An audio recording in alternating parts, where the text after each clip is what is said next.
Então, 20.6, entropia no mundo real. Refrigeradores. Bom, um refrigerador é um dispositivo que utiliza trabalho para transferir energia de uma fonte fria para uma fonte quente, enquanto o dispositivo repete uma série de processos termodinâmicos. Então, agora a ideia é fazer o processo inverso ao natural. É tirar calor de uma fonte fria e mandar ele para uma fonte quente. Obviamente, ao custo de algum trabalho. Em um refrigerador doméstico, por exemplo, o trabalho é realizado por um compressor elétrico para transferir a energia de um certo compartimento, onde são guardados alimentos, por exemplo, a geladeira, que é a fonte fria, para o ambiente, que seria, aí, no meu caso, a fonte quente. Os aparelhos de ar-condicionado e os aquecedores de ambiente também são refrigeradores, onde a diferença está simplesmente na natureza das fontes quentes e frias. No caso dos aparelhos de ar-condicionado, a fonte fria é o aposento a ser resfriado, e a fonte quente, supostamente a uma temperatura mais alta, é o lado de fora do seu aposento que você quer resfriar. Um aquecedor, por sua vez, é um aparelho de ar-condicionado simplesmente operando no sentido inverso. Então, no caso, o aposento passa a ser a fonte quente e o calor ele é transferido para ele a partir do lado de fora. Simplesmente inverso, na vez de mandar uma quantidade de calor para fora para resfriar, eu pego uma quantidade de calor de fora e jogo para dentro para aquecer. Então, dito isso, a gente pode definir um refrigerador ideal. Então, em um refrigerador ideal, todos os processos eles são reversíveis e as transferências de energia são realizadas sem as perdas causadas pelos efeitos de atrito ou turbulência. Então, o refrigerador ideal ele é também chamado de refrigerador de Carnot. E o sentido da operação é o inverso do sentido de operação da máquina de Carnot. Em outras palavras, todas as transferências de energia, tanto em forma de calor como em forma de trabalho, elas ocorrem aí no sentido oposto. Então, para ilustrar, vamos dar uma olhada na figura 2014. Então aqui, se você se atentar, uma energia QF, ela é transferida em forma de calor da fonte fria para o gás e uma quantidade de calor, Qzão Q, ela é transferida do gás para a fonte quente. Sendo que o sentido natural é o contrário, né? E você faz isso ao custo de algum trabalho que é realizado sobre o refrigerador pelo ambiente. Ou, por exemplo, por uma fonte de energia elétrica, etc. Então você vê que é o sentido contrário do natural. Feito isso ao custo de algum trabalho. Naturalmente, a eficiência de um refrigerador é alta se a gente conseguir extrair a maior quantidade de energia QF possível da fonte fria, usando a menor quantidade possível de trabalho. Então é natural a gente definir a eficiência de um refrigerador como sendo, então, a eficiência de um refrigerador, como eu enfatizei, é a energia extraída dividido pelo trabalho. Por quê? Se eu conseguir extrair uma quantidade muito grande de calor com pouco trabalho, eu tenho, então, aí uma alta eficiência. Na realidade, esse termo aqui chama-se coeficiente de desempenho. Note que ele não precisa ser necessariamente 1, ele pode ser maior do que 1. No caso ideal, por exemplo, o W tenderia a 0, esse cara tenderia a infinito, se você tivesse aí um sistema mais próximo do ideal. Quanto menor o trabalho, maior esse coeficiente de desempenho. Quanto maior a quantidade de calor extraída da fonte fria, maior essa quantidade de desempenho. Vale notar aqui que o meu módulo de QF mais o meu trabalho é igual ao módulo de Qzão Q. No caso de um refrigerador ideal, QF mais trabalho vira tudo Qzão Q. Isso aqui é o caso que a gente chama então de ideal, que é o refrigerador de Carnot.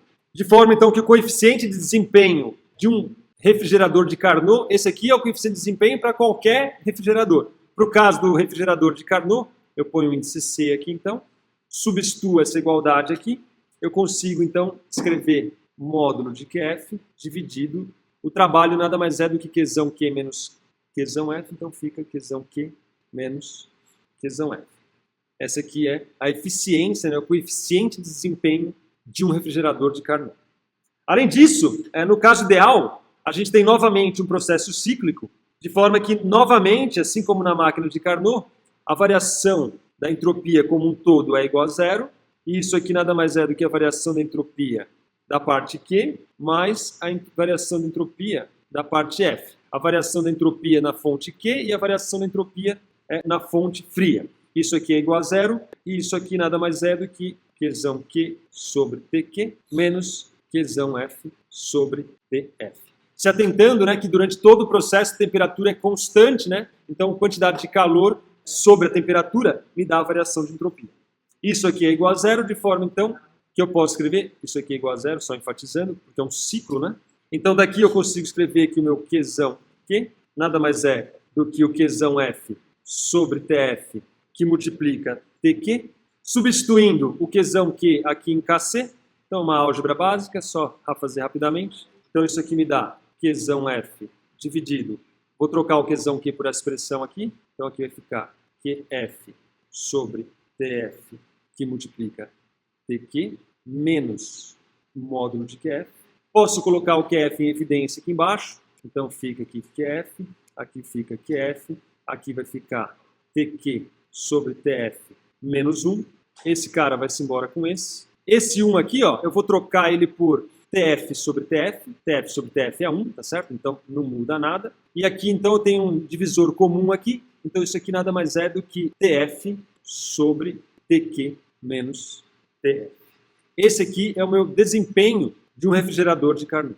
Aqui vale notar que o valor de K é maior quando as temperaturas das duas fontes elas estão próximas. Veja que se o TQ menos o TF forem valores próximos, esse cara tende a explodir, né? Esse cara dá quase uma divisão por zero. Esse é o motivo, por exemplo, que os aquecedores de ambiente eles funcionam melhor em países de clima temperado do que nos países de clima frio, onde a temperatura externa é muito menor do que a temperatura interna desejada. Então, se você quiser refrigerar um ambiente cuja temperatura quente, que é a externa, é próxima da temperatura fria, você então consegue fazer isso de uma forma muito mais eficiente. Só para concluir, a gente também pode pensar numa situação onde a gente tem um refrigerador perfeito que não precise de trabalho para transferir calor da fonte fria para a fonte quente. Essa é uma observação bastante relevante. Então imagina que a gente tem um cara perfeito, você não precisa de trabalho nenhum e a quantidade de calor de QF já vai tendendo para Qzão Q de forma espontânea. É fácil a gente mostrar que isso aí não é possível porque ele vai violar a segunda lei da termodinâmica. Então, como o aparelho ele opera em ciclos, mostrando que esse caso ideal que trabalho zero não existe, a entropia do gás ela não vai variar durante o ciclo completo, porque é um ciclo fechado. Naturalmente, as partes vão variar. Você vai ter uma entropia aqui e uma variação da entropia aqui. A variação da entropia da fonte fria, como a gente já viu, né, é igual a menos o QF sobre TF. E a variação da fonte quente é igual a mais Qzão Q sobre TQ. De forma que a variação líquida da entropia para o sistema nada mais é do que a soma desses dois, que vai dar então ΔS, que é igual a Qzão Q sobre TQ menos Qzão F sobre TF. Agora, no caso ideal, né, onde o trabalho é zero para fazer isso, então toda a quantidade de calor que sai da fonte fria, ela é inserida aqui na fonte quente. Ou seja, o meu QF, no caso ideal, é igual ao meu Qzão Q, porque o trabalho é igual a zero, né? Se esse cara é igual a zero, Qzão F é igual a Qzão Q. Então eu posso chamar esse cara de Q, e aí então eu tenho que, nesse caso, o meu ΔS vai ficar igual a Q sobre TQ menos Q sobre TF, que nada mais é do que Q, que multiplica 1 sobre TQ menos 1 sobre TF. Agora, como a gente tem que o TQ é maior do que o TF, então 1 sobre TQ é menor do que 1 sobre TF. O que resulta, então, se você se atentar aqui, esse cara é menor do que essa grandeza, isso vai resultar, então, numa variação líquida de entropia negativa, que é contra, né, a segunda lei da termodinâmica. Isso viola a segunda lei da termodinâmica. Então, em suma, só para enfatizar, não existe um refrigerador perfeito. De forma que a segunda lei ela também pode ser expressa em termos da ideia do refrigerador. Então, não existe uma série de processos cujo único resultado seja transferir energia na forma de calor de uma fonte fria para uma fonte quente. Isso viola a segunda lei da termodinâmica. É por isso, então, que você observa na natureza o fluxo de calor da fonte quente para a fonte fria. Caso isso não fosse assim, a segunda lei ia por água abaixo e a natureza seria de uma maneira completamente diferente. O fato da fonte do calor fluir da quente para a fria é de tal maneira que a segunda lei da termodinâmica Ou seja, a variação da entropia ser algo sempre positivo. Não tem algo contrário a isso.